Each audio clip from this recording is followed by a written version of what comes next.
Okay so दोस्तों, मैं आप लोग को बताना चाहता हूँ कि ऑप्शन बाइंग भी एक बिजनेस है। चलो हम लोग एक कोई बिजनेस का उदाहरण लेते हैं। तो बिजनेस में आपने देखा होगा कि एक बिजनेसमैन, एक दुकानदार अपने दुकान में 20 लाख रुपए का माल डालता है। और 20 लाख रुपए के माल डालने के बाद वो उस 20 लाख रुपए पे 20% कमाता है, 20% या 30%।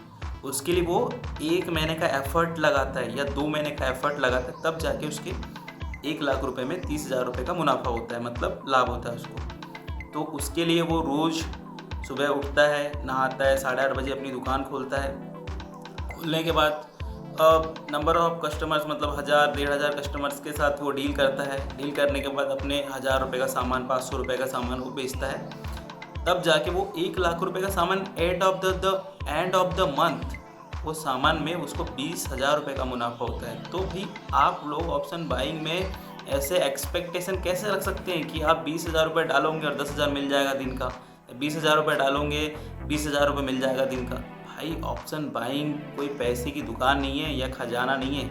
ऑप्शन बाइंग भी एक बिजनेस है। और उसमें हमको एक अपना डिसाइड करना चाहिए कि मेरा इतना परसेंटेज रोज़ का हो गया। जैसे आपने 30,000 रुपये ट्रेडिंग बैलेंस है, आपका ट्रेडिंग कैपिटल है, तो उस पर आप कितना कितना प्रॉफिट कितना हो गया आपका। मान लो आपका 20% प्रॉफिट हो गया 20,000 पे, मतलब 2,000 रुपये।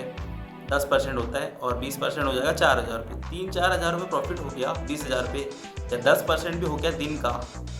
मान लो अगर दिन का 10% तो बहुत बड़ी बात। अगर आपका 5% भी हो गया दिन का, मतलब 5% कितना, 1,000 रुपये। अगर 1,000 रुपये दिन का हो रहा है तो मान लो मंथ में अगर 4 हफ्ते, तो 4 हफ्ते में 4 7 28 में से अगर 2-2 दिन माइनस करते, तो 8 दिन माइनस करते हैं, तो 20 दिन, 20 से 22 दिन आपका ट्रेडिंग चालू रहती है, ट्रेडिंग डे रहते हैं। उसमें से आप 20 दिन में अगर 10% भी कमाते हैं तो अपना कितना हो जाता है, 40,000 रुपये हो जाता है। भाई इतनी तो एक, जब कोई सरकारी नौकरी वाला कोई एम्प्लॉय रहता है और वो काम पे जाता है, सुबह से शाम तक जब वो खड़ा रहता है, जैसे जस्ट लाइक अ पुलिस, वो जब खड़ा रहता है दिन से रात तक के, वो शाम तक के 7, सुबह के 7 से 7:30 से 8 बजे तक वो शाम को वहाँ जाता है, वहाँ अपना ड्यूटी करता है। और उसके बाद उसको 40,000 रुपये मंथ के एंड में आता है। आपको बैठे बैठे 40,000 रुपये मिल रहा है। तो भाई आप लोग ऑप्शन बाइंग में ऐसे एक्सपेक्टेशन मत रखो कि आपने 20,000 डाल दिया और अगले दिन 40,000 मिल जाएगा। नहीं, एज अ बिजनेस की तरह देखो। उसी प्रकार लॉस भी, अगर आपका 2% या 3% का लॉस हो गया एक दिन में, तो बंद कर दो, अगले दिन प्रॉफिट हो जाएगा। वो पैसा आपका रिवर्स हो जाएगा, कहीं नहीं जाएगा। अगर आप सीख के ट्रेडिंग करते हो तो पैसा आपका कहीं नहीं जाएगा। अगर छोटे छोटे स्टॉप लॉस जा रहे हैं आपके, तो उसको जाने दो, वो स्टॉप लॉस अगले दिन वापस आ जाता है। ठीक है। तो मैं यही आपको समझाना चाहता हूँ कि ऑप्शन बाइंग एक बिजनेस है, उसको बिजनेस की तरह देखना चाहिए।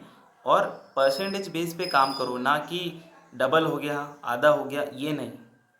ओके।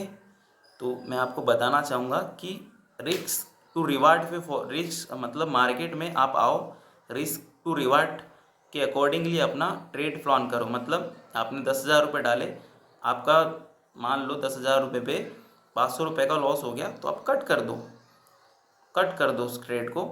और अगर प्रॉफिट हो रहा है तो उसको 2-3 कैंडल, 4 कैंडल तक के उस प्रॉफिट को होल्ड करके रखो। कैंडल बनने दो, आपकी प्रॉफिट वाली कैंडल्स को होल्ड करो और लॉस वाली कैंडल्स को कट करते चलो। लॉस छोटा सा हुआ कट कर दो और प्रॉफिट बड़ा बड़ा लेना है मार्केट से।